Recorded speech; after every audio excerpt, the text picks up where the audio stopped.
les blancs, in savent pas santé. So anime, you know, the heroes, you know, they never give up. You know, obviously with Chadwick, guy I miss very, very much. No offense becoming Dragon Ball, because we wanted it to be good so bad at the time. This is one of the OG collection. Yeah. Don't touch it. Leave it alone. Why? You got a prophet here? This movie changed the world.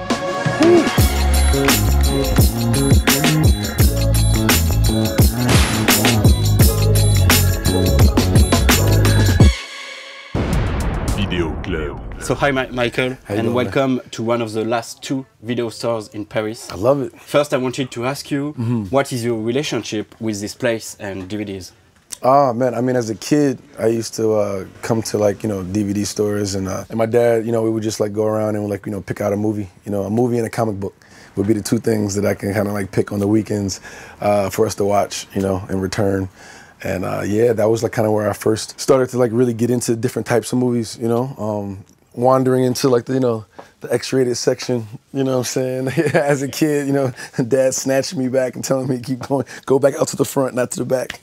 So that was my way of kind of like exploring around, you know, video stores and stuff as a kid. This is one, yeah, this is one I saw not that long ago. It was really, really good. I just love like the, you know, the exploration of just, you know, one's own mind and purpose, you know, and how like the different like kind of like universes and almost like the multiverse in a bit. But this one was phenomenal, and just kind of getting back to like yourself. Yeah, it was a really, really good movie. Do you still go to the cinema often? You know, it's tough. You know, during the pandemic, you know, and stuff like that, when people could wear masks, you know, I was able to kind of put them on, you know what I mean, and the hoodie and sneak in a little bit easier. But you know, now if I need to go to a movie theater, I usually try. I gotta rent the theater, you know, so it's a bit more extreme. I find my way to get there. You know, I'm actually looking forward to on this press tour while Creed's out. I'm looking forward to trying to like disguise and going in there into a cinema and being able to like watch the movie with everybody. This one is kind of where it started, you know, for me. I was an extra, and I was a little kid. Hey, what you doing? Where you spin? That was like, you know, being on set and kind of understanding, you know, waiting in the trailer, you know, long hours, you know, being there with my mom and stuff like that. And, you know, a little reward, you know, for a lot of work, you know. I think that was the first time kind of understanding, like, you know, the process of a television show and kind of how to shoot. These 2, my 2 co-stars, 3 co-stars, woof, for Journey, you know. This is like one of the first shows that I was on too, Friday Night Lights, you know, and to see her kind of grow and explore. She's an amazing actress, and of course, you know, kind of where I really got a chance to really like get to know Jonathan over a period of time, you know, see him kind of develop an arc, you know, and his physique, you know what I mean? It was like the first time I got a chance to see this in a show, you know, that really explored like Black culture, you know, and fantasy and our history, and told it in a real way, you know, going to like the, you know, the Tulsa riots and the bombings and stuff like that. It was a really powerful show. I was sad that it didn't go on. I wanted to see more, you know, it didn't go any further. And then Westworld's always been, you know, really, really good. Yo, Tessa, no, for sure, and like just seeing her and how her character has developed, you know, over the seasons has been phenomenal. And like I love sci-fi things, you know. So you know, me and my sister used to watch the original series, the first seasons, and then you know didn't get a chance to like keep up with it. But Jeffrey Wright, you know, I've been a big fan of his, you know, just really, really big fan of his, and the layers and how complex the different characters he can play. He's a chameleon, you know. He could play anybody. It's incredible. Tessa was phenomenal. I think she had a strength to her, individuality, you know, and a strength to her that really that Bianca really needed to have, you know. No matter, you know, where we were taking the characters on their journey through boxing world and professional fights and the fame inside our movie and the success and the money, Bianca would always know who she is and be strong to, like, you know, Philly and being a strong woman. That's why I love working with Tessa. She's great. She challenges me a lot, you know. I love it. Look, we both got a lot going on right now, so I think you should focus on yours and I'm gonna focus on mine. I'm sorry. I mean, this is where it started, you know. This is like, you know, from Alexa Fogel, who was the casting director, and then she casted me in this. Hamilton, he ain't no president. She was my casting director in Creed 3, you know. I promised her if I was ever going to direct and I was going to direct my first movie, she would be the casting director. So I had to stick to my word, and she came back around. You know, I was a part of Wallace, you know. I think that was like me as a kid. Didn't know anything about acting. figuring it out as I went along. So it was really more Michael than it was Wallace. But it was the first time I actually became a character too. This is me, yo.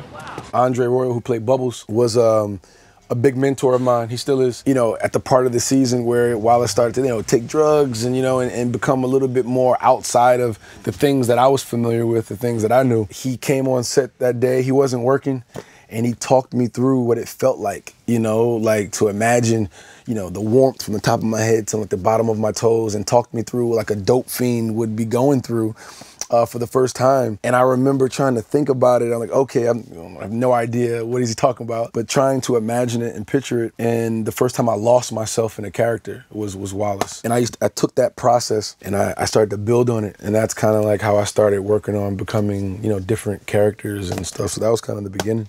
Right here. And then everybody on the show were like my big brothers and uncles. Do you got a prophet here? Prophet? Ryan, ça te dit quelque chose? This is great because this is one of the films that Ryan told me to watch before we shot Fruitville Station. Mom, you gotta tell her I love her. Was a prophet, and it became one of my favorite films, you know. And a film with so many different cultures and languages and in an environment. You know, obviously in prison, you know, and just how a man became a boy, really, you know, naive, but became a boss, you know, and how he used his brain and how he thought his way out, how he used his time wisely, you know, when he used to, you know, let out to go do errands and run certain things, and he had to think out of his situation.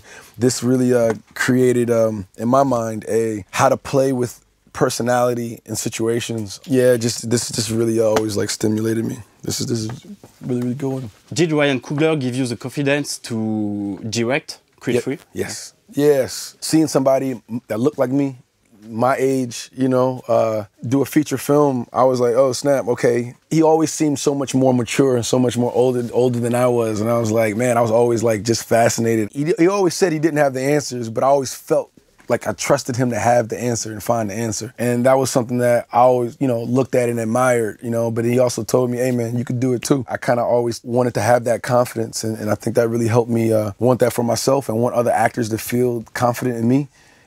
So yeah, that's kind of where it started.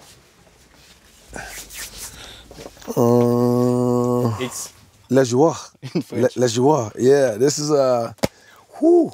Hey, come on. Don't be a fucking baby. Jesus. Where to begin? Matt Damon, Ed Norton, you know, a brother story. A kid that couldn't really, you know, get a break. Smart, you know, a lot of potential. Loved the game of poker, and had a friend who would always, you know, get him in trouble, you know what I'm saying? But they have a love and a bond for each other that was like so tight. And to see how they kind of worked the system and his ambition to try to, like, you know, to chase this dream that he had. And I just love the way it was shot, the textures and the feel for it, the inner dialogue, you know, and the narration of Matt Damon throughout was always really strong to me. You know, John Turturro's, you know, one of my guys as well. You know, he's a phenomenal actor. He's been around forever. You know, obviously, you know, John Malkovich, you know, like he's a legend, you know, an iconic, you know, character and an actor. The way he just portrayed that, you know, those Russian, you know, gangster and stuff like that in the back of the room. Don't you worry, son.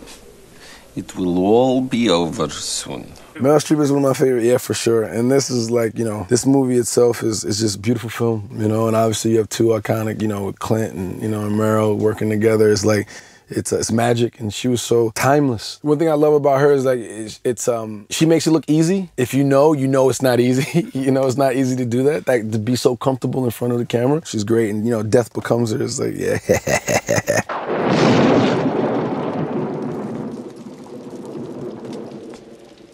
Yeah, this is a great one. And even the special effects and, you know, and all the, you know, the green screen and stuff that they did was like, you know, it's such a, you know, early stages, so like, you know, bad comparison to what we have now. But yeah, this was when me and my mom and my sister used to watch this one, you know, a lot. This one was good.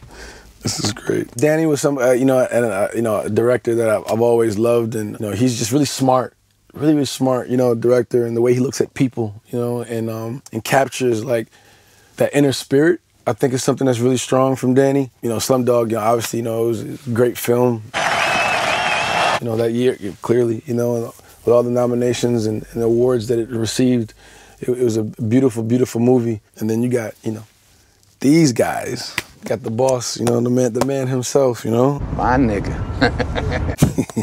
You know, Denzel's means the world to me. I learned a lot from him, you know, still do to this day. as a man, you know, and as an actor and director also. You know, Anthony Fuqua is you know, a tremendous director as well, and just what they captured in LA, you know what I'm saying, and really showed LA, you know, what that really looked like and felt like, and the character, you know, corruption and you know, desperation, you know, and then also naivety, you know, and a boy to man. Like, I love stories when they start off one way and then the movie, you're forced to become something else, you know, and they take you on a journey, and I think this movie does that, you know, tremendously. Did you meet Denzel Washington on Journal for Jordan? Yeah, Journal for Jordan, and that's where I really learned, you know, a lot from him. The way he commands his set, the way he deals with his actors, the way he demands greatness. He elevated, you know, my thought process. He elevated my acting process. You know, how you communicate and work with your crew, and I've learned that from him. Bad Boys, anytime it's on TV, it's staying on TV. You don't change from Bad Boys. Hey, freeze, bitch! You freeze, bitch! Oh, shit. It's you know, laugh, it's emotional, the music, Michael Bay did an amazing job, you know, that's where you get those lens flares, you know what I'm saying? Like, this is it right here. Just the iconic lines, you know, Martin Lawrence and Will Smith, and just that chemistry. That just shows you how important, you know, actor chemistry is. It's a team sport. You know, it takes everybody here to kind of come together and make a thing.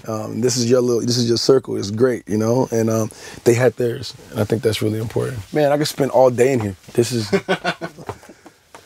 Yeah, I'm going here. So, yeah, you know what I'm saying? White Man Can't Jump is awesome. Les Blancs, in savent pas sauter. Les Blancs savent pas sauter. Sauter? Sauter. Sauter. Yeah, I'm working on it, I'm trying.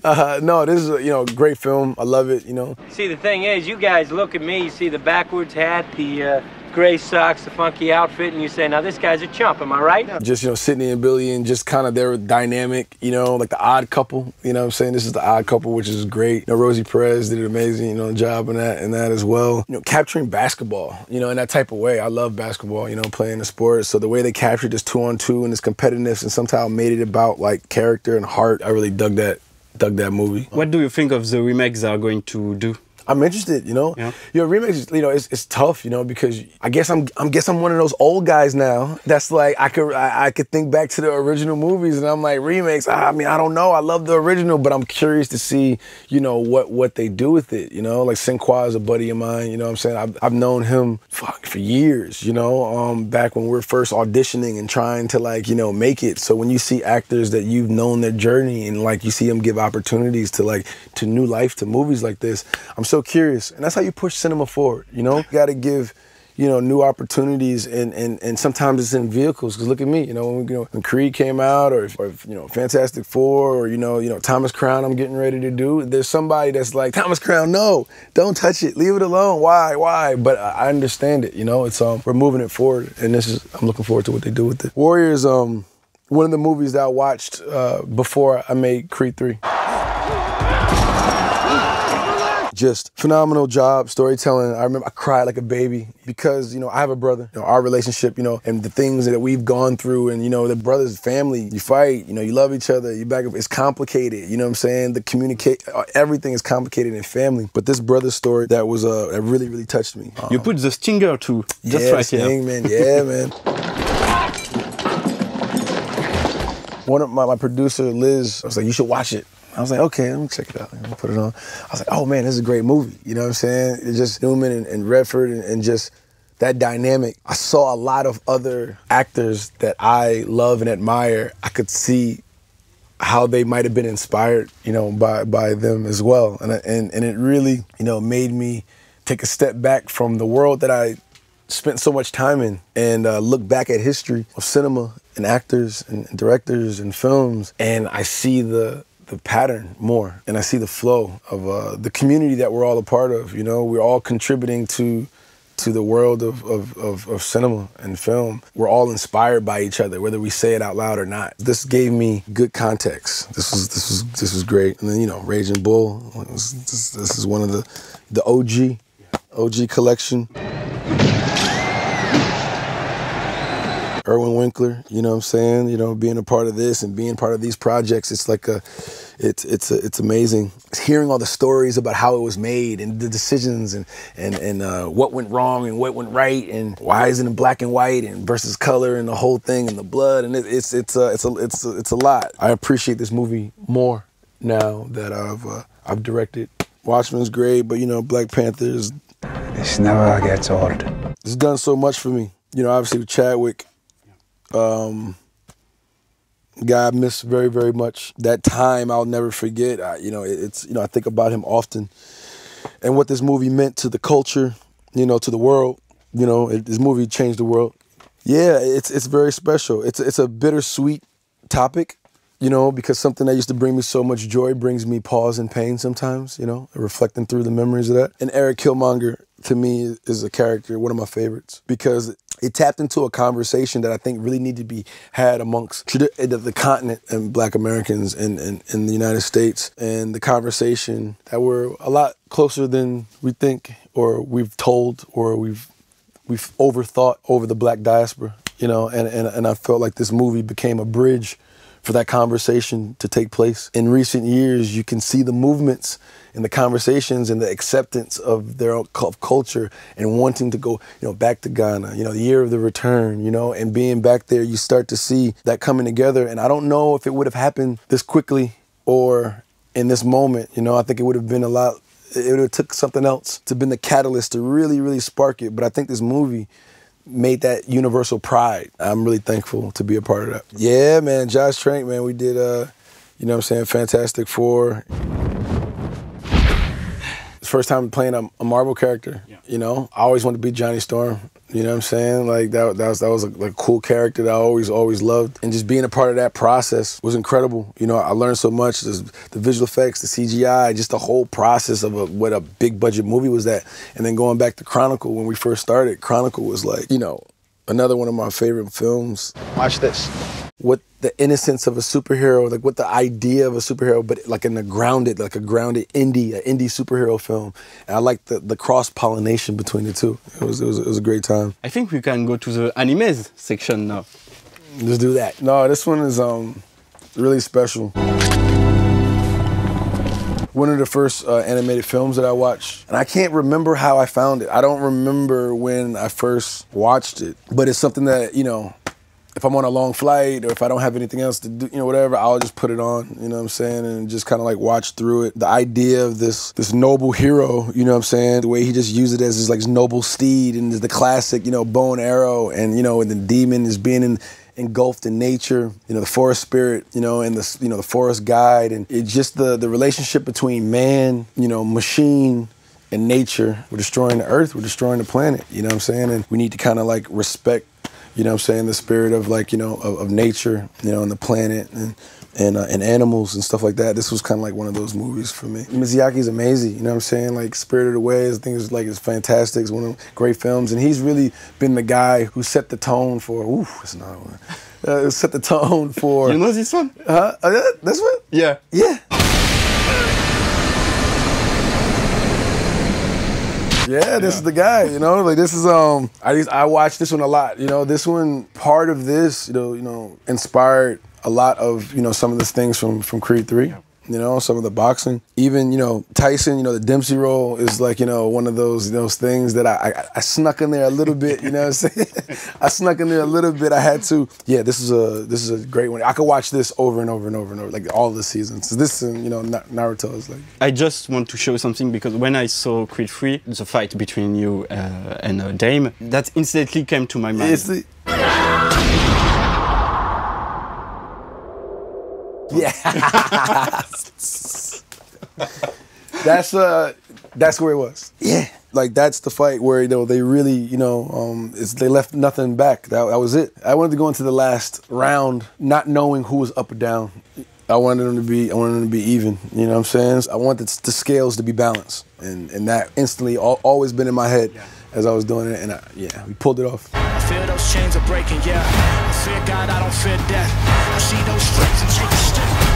And even the relationship between Dame and Adonis make me think to Naruto and Sasuke.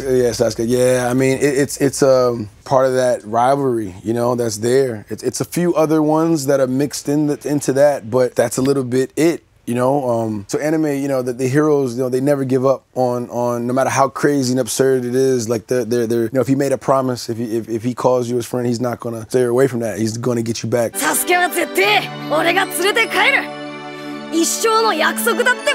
And that's a little different than Adonis, but just that kindred spirit between these two guys that pushed each other, that started at a young age, I wanted to incorporate some of that feeling into that relationship. I like to end with Dragon Ball. Yeah. It's kind of this a joke. One? It's kind of a joke because I know you really like Dragon Ball. Yeah. But I wanted to ask you, what do you think about live adaptations? Great point. You're good. You're good. This is the trouble, you know. Like we haven't really pulled it off, you know, yet. We're still waiting for one, you know, to really do it yet.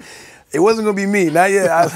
So I was like, okay, I'll just do a little bit. Let me start out with a little bit. Let me see if I can pull it off, you know, in a way that it works, you know, without, no offense, becoming Dragon Ball, because we wanted it to be good so bad at the time. It's tough because the anime is so rich in so many themes, and the animation allows you to do things in a way that our technology and, you know, our cameras and cinema has not caught up yet. You know, the business side of it, people think, you know, in a room, you know, oh my God, we'll just take this IP and we'll make it, you know, we'll cast actors and you know, we'll do the thing. They haven't captured the essence of the themes yet, and what makes anime. I think you need a real fan, like a real who loves it, in order to really pull it off, you know, the way it needs to, in a combination with the cinematic element, the new technology that we have. You know, we have filmmakers, you know, James Cameron is constantly pushing the envelope. So I think eventually down the road, I don't know when, you know what I'm saying, that somebody's gonna get it right. And I just wanna be around to see it. You know, I wanna be around to see it. Thank you very much for your time, Michael. Appreciate you guys, this is great.